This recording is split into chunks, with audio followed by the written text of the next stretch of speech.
Bonjour à tous et à toutes. Quand on regarde une carte géographique, on a l'impression que les frontières sont relativement structurées.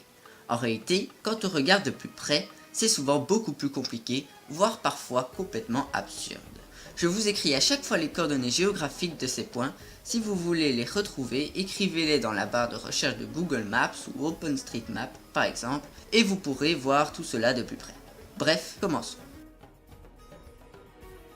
L'île de Marquette est une petite île de 400 mètres carrés située dans la mer d'Åland, qui se trouve exactement entre la Suède et la Finlande. C'est pourquoi, en 1809, l'île fut coupée en deux, l'ouest pour la Suède, l'est pour la Finlande.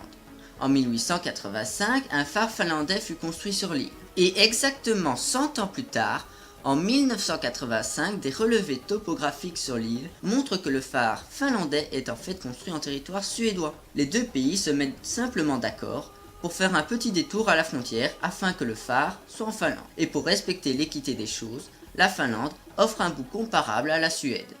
Et voilà comment on peut facilement passer de ça à cause d'un phare.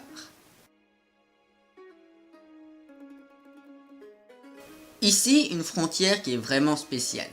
Pour mieux vous situer, là se trouve la Russie, au sud de la Corée du Nord, et enfin la Chine au centre et au nord-est. Ce qui est marrant à remarquer, c'est que les Chinois qui vivent dans les villes telles que celles de Fangchuan, de Xianggu et de Chacao ne savent pas se rendre dans le reste de leur pays, sauf s'ils possèdent un bateau.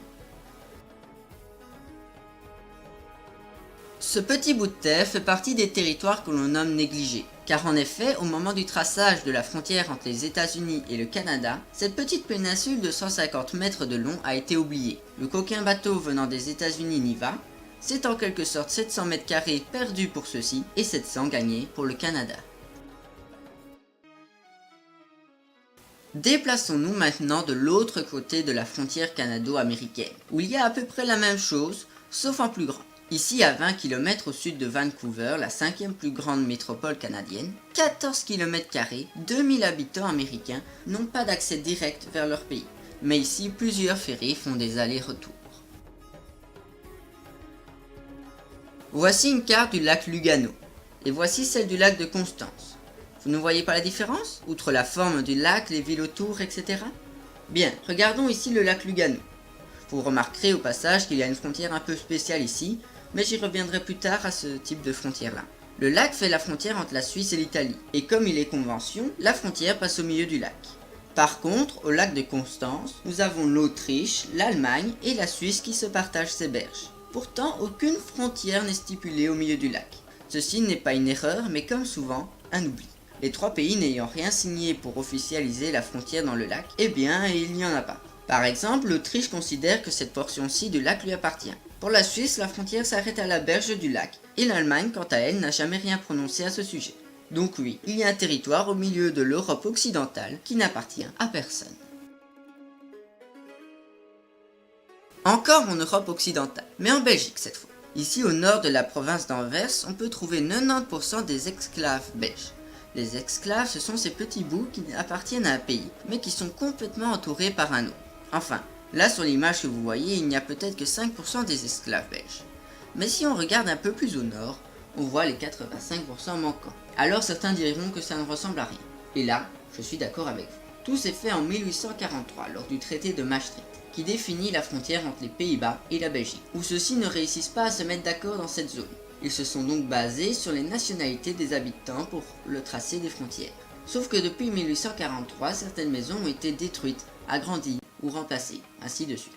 Ce qui explique pourquoi aujourd'hui certaines personnes dorment en Belgique et des jeunes aux Pays-Bas, ou l'inverse. Mais la Belgique et les Pays-Bas, c'était de la rigolade. En effet, on peut trouver en Azerbaïdjan une des plus grandes enclaves au monde. Elle fait quand même 5000 km². Et grâce à elle, entre guillemets, on a failli avoir un quadripoint, un endroit où 4 pays se touchent en un même point. Mais non, en fait c'est 2 tripoints à 10 km.